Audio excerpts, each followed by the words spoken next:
Hello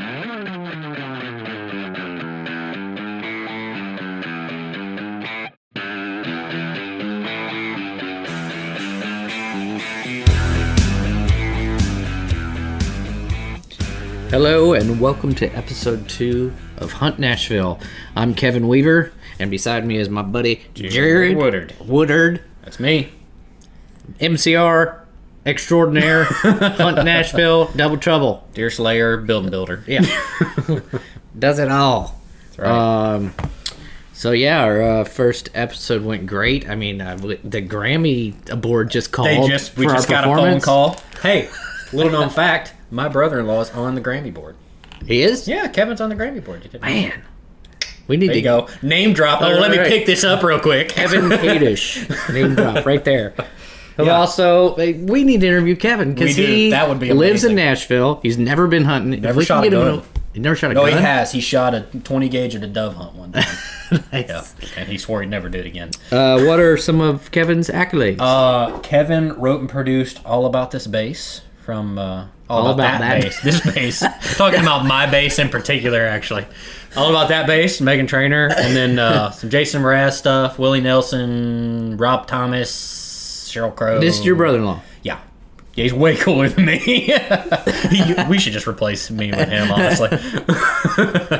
But anyways, yeah, we will interview at some point in time. Yeah, so he would be great for Hunt Nashville. And we got to get this podcast on the Grammy nom thing, you know. Right. Get a couple votes in. We'll show up. Man, I mean, it would probably be the first category of I think it would definitely make the televised version. I can't wait to see Miley Cyrus hand us our award.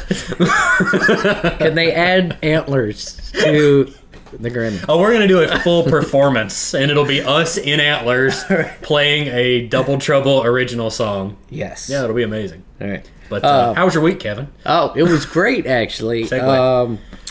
This past Monday, I got asked to audition for Hunter Hayes, is looking for a new drummer. And so I said new drummer, not nude drummer. Oh, man, I got excited there for a second.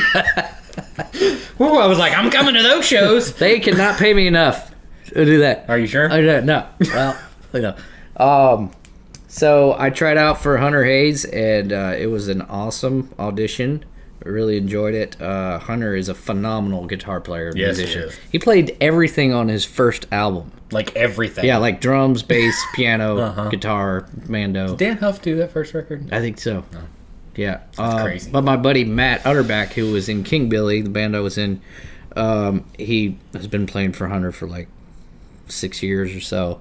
And so he kind of got me an audition there, and we'll see how it goes. I'm not sure if I want to go on the road again right now, but you know, it's always good to show up at an audition, to just kind of have your name in the hat for any of those opportunities. And that's I always try to make a good showing. And on auditions, you know, most of the time you go to a new gig as a musician, like you can read charts. You know, like this is what you do. You don't memorize a lot, you know.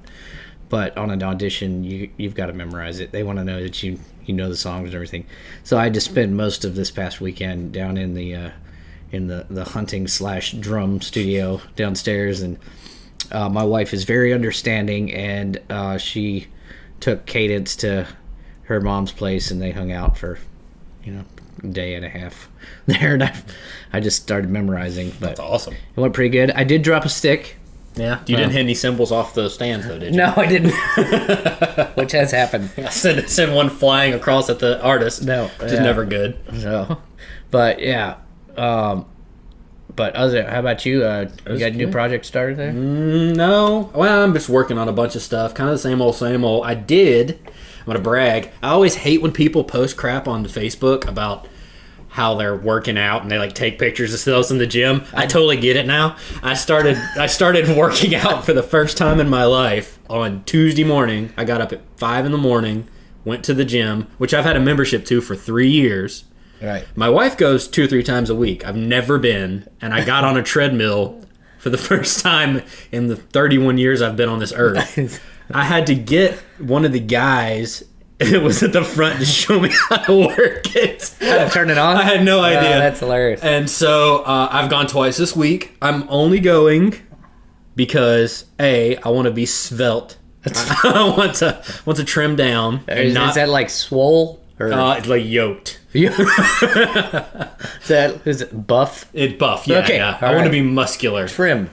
And so I'm going for that. And turkey season is only 2.5 months away. Right. Or 2 months away. Oh, gosh. Yeah, man. You better. And so I'm trying to get prepped because I hunt a lot on the wildlife management areas around Nashville. And some of them are pretty hilly.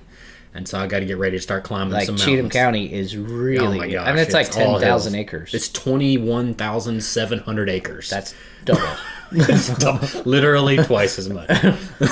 Yeah, it's huge. So anyways. So I don't know if I should be like proud or sad that you've never stepped foot inside a shit.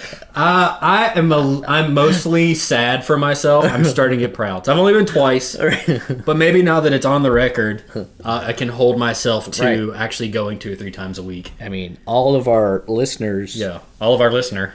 We're gonna want an update in a month to see how many times you're I will. So have you tripped at all? Did you trip? I did not. Okay, there was good. a girl on the treadmill beside me this morning that almost busted her ass. It was really? amazing. Nice. I felt bad, and I was like, that could be me, so I tried not to laugh. But you can't help but laugh when that happens. I know. It's hard to do. You're trying to be kind and not pay attention, but you're like, that would have been YouTube worthy if it really would have happened. Yeah, so overall, very productive weeks here in Nashville. Yeah. But, so I think it was in muzzleloader season of this past season, was 2016 season, the world record, we're talking world, we're not talking state, biggest whitetail in the world. Biggest non-typical, yeah. Was shot in Goodlettsville, Tennessee. Yeah. And that's mind-blowing to me. It's ridiculous in Tennessee. Yeah. Anywhere in Tennessee. Not just, much less middle Tennessee, where there's a lot of deer hunters, and there's a lot of urban, I guess, a lot of suburban area. Most of middle Tennessee. Like hip-hop? Yeah, they're hip-hop hunters? Yeah, hip-hop hunters. But a lot of, suburban area, there's a lot of, communities that surround the metropolitan Nashville area, where close to where he shot this deer being one of them. So it's amazing a deer that large. I'm reminding Kevin with a picture right now.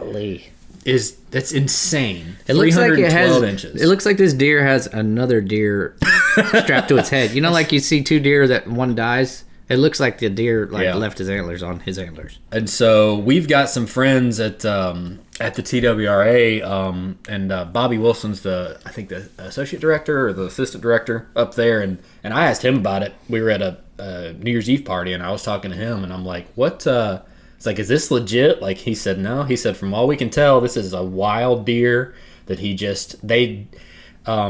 so the guy that shot him, what's his name? Stephen Tucker, which we need to get on a phone with him or something at some point in time. Good luck with that one. Yeah, he's probably all over the place.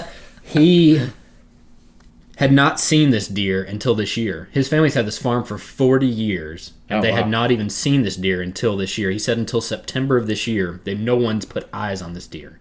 Wow. And he hunted it, I think, 4 or 5 different times, I want to say. And the last time he finally got a shot, he was sitting in a ground blind and shot it with a muzzleloader. No, this is the second shot. The second shot? Yes. Oh, I didn't know that. So get this. Okay. So he sees the deer one day. It was too far out. He didn't feel comfortable, which shows that this guy is like He's an actual real hunter. He's not just going to take a pop shot. Because I probably shot at that deer at 150 yards with a bow. All right. Let's see a deer that big. I'm getting out of my stand and I'm running. Throwing rocks at it. But he stayed in his blind, and it was he had the wherewithal to hold out. And the second time he saw the deer, he had about a 100-yard shot with the muzzleloader, and his gun misfired. Oh my gosh! Can you believe that? No, I can't either. And then he was able to get it. That I think the next day or something. But, that's unreal. That a record buck, you not only see it more than once, but he had 3 opportunities to kill it. Well, and I think that's a lot to prove the point of people are afraid of game wardens and afraid of wildlife managers, and generally the people that are afraid I'm doing something wrong. And I've had plenty of times in my life where I would have not felt comfortable sitting beside a game warden. But I think this is proof that what they're doing, at least in Tennessee, I can't speak for other states, actually works. And like the whole reason that like you need to buy a license and you need to go out there and do it right, because I think it's either 80 or 90% of their revenue comes from license and boating registrations. That's all it comes from. They get very little from, what is it, the Pittman Act that's puts a tax on outdoor gear and weapons and stuff. They get a little bit from that federally, but most of their income comes from buying your license and actually going out and hunting legally. And because you spend that money on it, they're able to put that money back into paying wildlife officers and conservation officers to actually grow deer like this in Tennessee. That is awesome. 20 years ago, you would never see a deer like this. So what you're saying is the next time you run into a game warden, you should say, "You're welcome, sir." Yeah, exactly. For paying your salary. Well, I don't know if I'd do that. That's a good way to end up with a citation. He's going to find something wrong. No, I'm kidding. We're a very, how would you say? Pro warden. As in, go wardens. Go wardens, go. No, but yeah, so that's, that's just crazy that a deer like that can grow in this part of the country. Because we're not historically known for deer that big. We get big deer here. Yeah. I mean, nothing to scoff at, but, that's like a Kansas deer. Yeah. Well, especially Jared. He's historically not known. Well, I'd have shot that deer when he was 8 months old, so he'd have never gotten that big in the first place. Right. But no, that's crazy. So I think he said he's going to do a mount. That's the other thing too, is everybody. So he capped the deer, which is just cutting the skull around the horns, and everybody was freaking out. They're like, "You are not going to get this deer mounted. It's a world record." And they're like, "No, when you mount a deer, you cap it. You take the horns off of the actual skull." So he still has the hide. Yeah, he still has. And he said he might even do a full body mount, which I'd love to see on that deer. That'd be crazy. Yeah. Jumping out of the wall. Right, yeah. Or jumping across the wall. Man. But, he has to make all those, like, celebrity appearances, so that's kind of hard to carry a full deer around. That's true. You got to think of the logistics I'd do there. it. If I kill that deer, I'd ride it out as long as I could. Screw-on head. It's a body that comes apart in 3 different pieces. Brilliant. It's perfect. Yeah, I think we're on to something here. Yeah. So, but anyways, that's been the big story, the beginning of, really up until now. It just got officially scored by Boone and Crockett Scorers 2 weeks ago. Or last week? 2 weeks ago. Yeah. And they gave it more inches than the green scored it. Green scored it 308. And that was the wildlife officer that came out and scored it in the field. And then usually when they green score them, they shrink a little bit. The official score gave them 5 more inches on the thing. Wow. Which easily sets it apart from any other deer. Man, that's awesome. Yeah. Well, there's so many, different stickers on this thing. Oh my gosh. It'd be hard to measure. It really would. It really would be. I don't know how. So how much money do you think this dude's going to make? I've heard different things, but I think it's like hitting the lottery. I heard he got offered $100,000 for the rack. Somebody else told me he got offered $1 million. I don't know if that's entirely true, but I did hear. I think from him, he said he got offered $100,000 from somebody, but he said he's keeping it. He said he's not going anywhere. Yeah, I would keep it. Because that's something you're going to keep in your family lineage, and yeah. But not only that, the sponsorships he's going to be offered. Oh yeah, free rifles, free muzzleloaders for life. Right. I think he's going to be pretty well set for a while. Yeah. Even off of sponsorships, he'll get money off of that. Yeah. Just to make appearances with the deer. Yep. Because a lot of people put those things on tour. They'll go around to the different conventions. I heard that Donald Trump asked him to show up at the inauguration with his buck to usher in a new era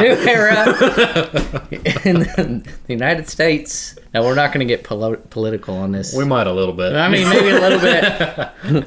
But we are definitely pro-gun and pro everything that goes along with being pro-gun. That's true. Which is shooting and eating your own meat. Right. But yeah, no, that was crazy. That's been a big story. And, like I said, historically in Tennessee, you don't get deer like that. So I'm wondering what it's going to do for people coming to Tennessee to hunt deer. If it's going to create a lot of out-of-state hunters. Yeah. Which in turn creates a lot of out-of-state money, which is good for everybody. Mm-hmm. So. Especially the game wardens. Yeah, right. Kevin apparently thinks they're overpaid. That's Kevin Weaver. Address. Hang on. Time out. No, I'm kidding. But no, that's pretty cool. And then I was listening to the TWRA has a podcast. I was listening to their interview with Stephen Tucker, and then I switched over to another podcast, which is Steve Rinella, who has a podcast called Meat Eater. And if you've hunted for very long or watched much outdoor television, you probably know who Steve is. But he's a big personality in hunting. He does a lot of like big tracts of public land hunting, a lot of like backpack hunting, that kind of stuff. Pretty extreme stuff that we don't get to do a lot here in the Southeast because we honestly don't have that big tracts of land, right, as far as public land is concerned. And some of us haven't been on a treadmill in their whole life. I'm working on it. Donuts going to a donut hole soon. But he was talking to a guy called Greg Blaskovich. I think I'm saying his name. Blaskovich? Yeah. Who is an interesting guy who was talking about an experiment/study that he did that was with 600 different people, and it was trying to see, he came up with the 5 main reasons that hunters give to non-hunters for why they hunt. And he broke them down to, essentially the 5 were, one was to control population, which is basically just saying, I hunt deer because if I don't hunt them, they're going to get so overrun, you're going to hit them with your car and they're going to come kill you. I've heard that one. Yeah, I've heard that one. Number 2 was tradition. So I hunt deer because my daddy hunt deer, and my granddaddy hunt deer, and my great granddaddy hunt deer, which is all true for me. It's just saying basically I do it because that's what we do where we live. Number 3 was I hunt deer for the meat. I'm a meat hunter, so the reason I hunt deer is because I like organic, fresh meat that doesn't come from a factory farm, that kind of stuff. Number 4 was I love the way I look in camouflage. that's the untold one. Right. Number 4 was the income it brings in for like wildlife agencies and conservation agencies, and employs a lot of people in the outdoor industry. Oh yeah, which is true. And number 5 was, what was number 5? I don't know. This is the first time I've heard about this. I don't know. Crap. I can't remember what number 5 was. It was tradition, or it was for tradition, meat, income. A deer looks really cool in the back of my truck. There again, there's like another theme here. So he studied 600 people for these 5 reasons, and he realized that only 2 of the 5 reasons really worked with non-hunters. The other 3 were pretty much null and void. So this is what I think. I think people that, I'm guessing, I haven't heard this study or anything, but I'm thinking that people probably think the whole controlling the deer population is a line, because I mean, I think hunters do help, and there's data to prove that like in certain areas there's overhunting that has happened, but for the most part we're not going to overhunt Tennessee. Right. Well, and I think a lot of people's response probably is 2. So that is one that they just thought was bullcrap. That no, it didn't change anybody's mind. Okay, especially a non-hunter that doesn't. Exactly. And so, and a lot of it is 2. Well, if you're going to say that about deer, what about all of these other species that nobody hunts? What are you, like, if you don't hunt these, they're not going to become, they control themselves. If you don't hunt ravens, they're not going to become out of control. There's a balance there. Those darn ravens. Yeah. And there is some argument to if hunters don't harvest deer, then they're going to become overpopulated. Right. I think there's a 10% success rate basically in hunting. So you're not knocking out 50% of the population every year. You're killing very few. And I would think that the survival rate of fawns is much higher than 10%. So to say that, like, if I stopped hunting, we'd be hitting deer every 5 seconds is probably not entirely true. There's some consistency to it. So that's one that like non-hunters just don't listen to. So I'm cutting that out of my equation because I have used that before. Right, I've talked to people that before. Now amongst hunters that makes sense. If I'm talking to you, I'm like, it does make sense because there's an argument to be made. But the 2 that like did kind of bear weight, and you should look up this guy's study, is Greg Blaskovich. You can look it up on Google and try to see the information on it. But the 2 that bore weight with people and actually altered their thoughts on pro hunting, where I hunt for organic meat, so I hunt for consistency, basically.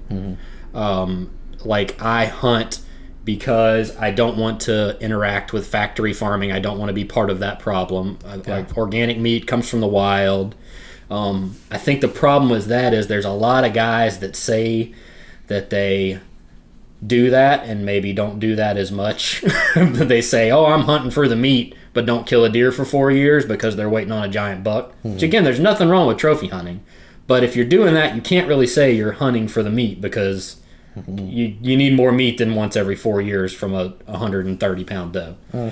So, I don't know. What are your thoughts on that side of things? Yeah, I mean, I think being a dad, I want as much natural food in our house that we can have.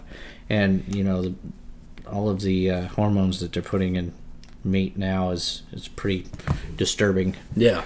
So we use all of our red meat is pretty much, unless it's turkey, you know, which isn't really red meat, but but yeah. So I totally agree with that.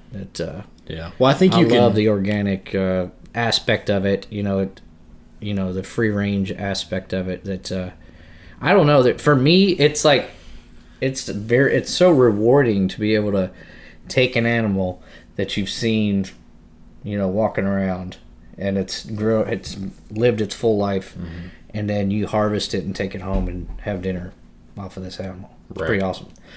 I got a cold. Yeah. I'm not getting emotional or anything. He's getting all stopped up here, right? But it's just like that. That's the core of why we hunt.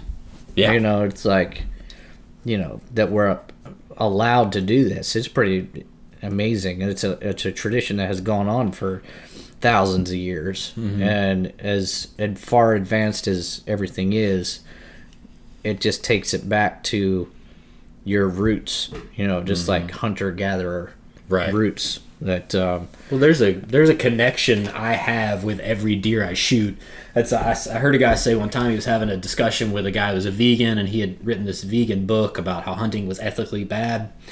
And I think it was Stephen Rinella that was having the conversation, and he said, not only do I not waste any of this meat, he said, I know more about whitetails than you'll ever know. He said, so if your argument is I kill these deer, but it's not ethical, he said, I have a better connection to whitetails than you'll ever have, because I spend my time studying these things. I have spent decades of my life spending hundreds of hours in the woods every year. I study these animals, and I choose what I'm going to shoot, and I choose what I'm not, and I help go towards conservation. That was the fifth reason for conservation. And he said, really, you and I probably have more in common than you think. We just approach it different ways. He says, I'm all for keeping this animal, this entire species, alive and thriving. He said, but I choose to go about it a different way. He's like, so if we sat down for dinner and had a conversation, honestly, we probably have way more in common than you think we do. He said, we both want what's really good for this animal. We just have very different ideas about what's good for it. Yeah. And I thought it was interesting. That kind of changed my perspective on people that were anti-hunting. Not even people that were indifferent about hunting, but people that were literally anti-hunting. I was like, you know what? If I sat down long enough and thought about, they're doing this for the right reasons, I just believe they're going about it the wrong way. And same thing vice versa. You probably have a lot more common ground than you think you've got, as opposed to, well, you don't eat meat, you daggum tree hugger, you know, like. But if you think, you know, they care about these animals as well, they just have a different viewpoint than I do, and we disagree on that. But so that was the biggest one, and the other one was the fifth reason that I couldn't think of, which is conservation, which is like, I hunt because I want to keep this species alive. Like, I want this species to thrive and grow, but we believe in order to do that it has to be controlled and managed. Because we saw what happened when people came in and did market hunting. They wiped out almost all of the bison. They wiped out a ton of the whitetails. The elk lost like 70% of their range. Yeah. And the only thing that wasn't really wiped out was antelope, and that's because they couldn't shoot them because they couldn't catch them. So, but anyway, so conservation was the other big one. That's the one I use mostly. And those are honestly the two I use the most. I don't run into a lot of anti-hunters, probably because, I mean, honestly, I hang out with a lot of people who are like-minded, like me, which most people are like that, but I use conservation quite a bit, which is, I do this because I want to see the species thrive, because I want my kids to be able to hunt them. Yeah.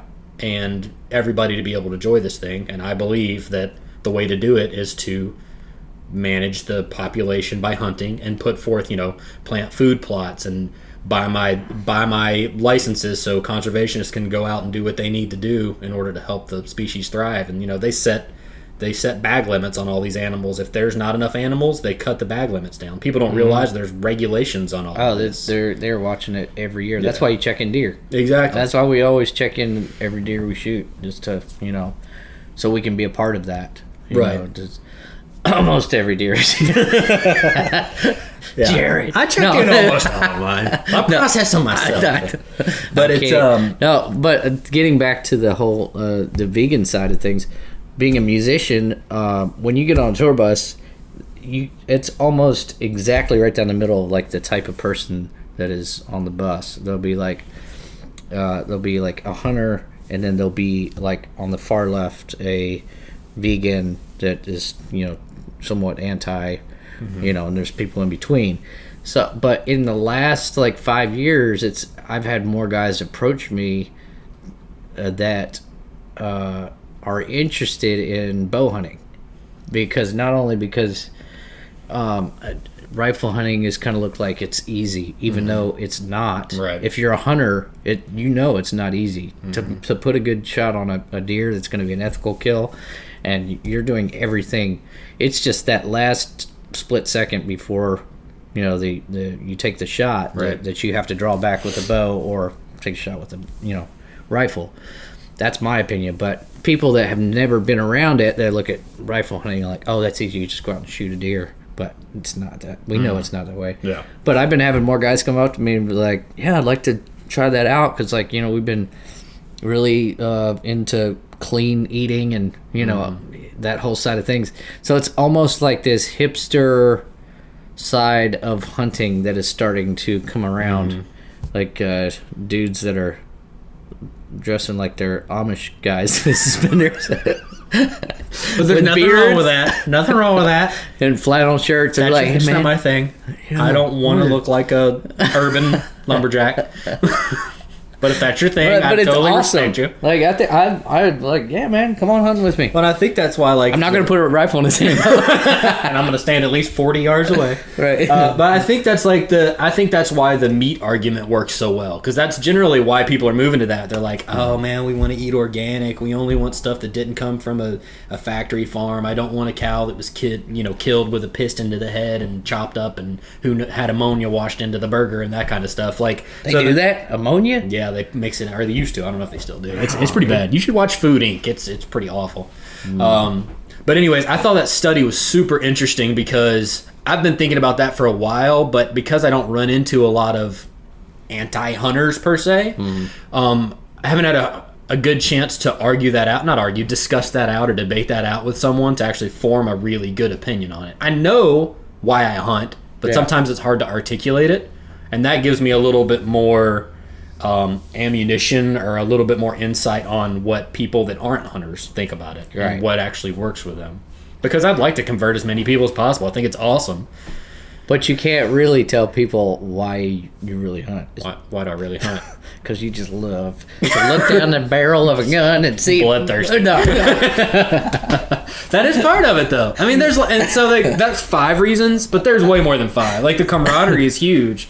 Like, dove hunting, nobody goes out and spends 6 hours shooting 5 doves on a bad dove field because they think the meat's worth a fortune. They do it because of the camaraderie of the thing. I love dove, and I'll eat the mess out of them, but it's because of, like, the community of the whole thing. Yeah, I think that's a lot of it for me. Like, there's, is the whole, there's actually, I have friends that we don't even talk unless it's some type of hunting season. It's almost me and Jared, other than the media stuff. They're like, well, I was like, well, it's the end of the season. I'll talk to you in 3 months. Because like this is what it is. We're like, he's our hunting buddy, so we, go hunting. You kind of got to save up that time too. Right, with wives. We talk to each other like a bunch of schoolgirls during deer season. I'm texting in the middle of the night with emoticons. They're like, hey, I can't sleep. I can't sleep. They're like, what's wrong? Thinking about him. Are you talking about Mr. Big? The buck. I can't stop thinking about him. Did you see that rack? That last picture that came out? Oh my gosh! Look at the rack on that thing. Come on. That's ridiculous. You know what we're talking about, though. All you hunters out there. That's right. Because but there's it's the camaraderie of hunting. That's a lot of it. I would say it's at least half of it. Mm-hmm. It can get to be work though. At some point, if you're getting to be like middle of December and you haven't shot a deer. Oh yeah, that's when you're like, golly, I gotta. Because I do. If I see an empty freezer, I start freaking out. By the beginning of December, I start freaking out. Yeah. But I think the moral of the story is you save a deer, hug a vegan.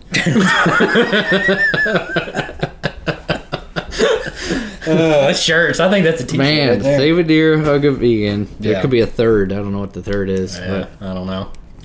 Message us. Yes. I keep pointing at the mic like we're on camera. We're on. That was good. We're on Instagram, Facebook, YouTube. If you want to get in touch with us, we'd love to hear from y'all. Subscribe to this podcast to make us think that we need to make more, or don't subscribe and we'll take the hint. Save. What was it?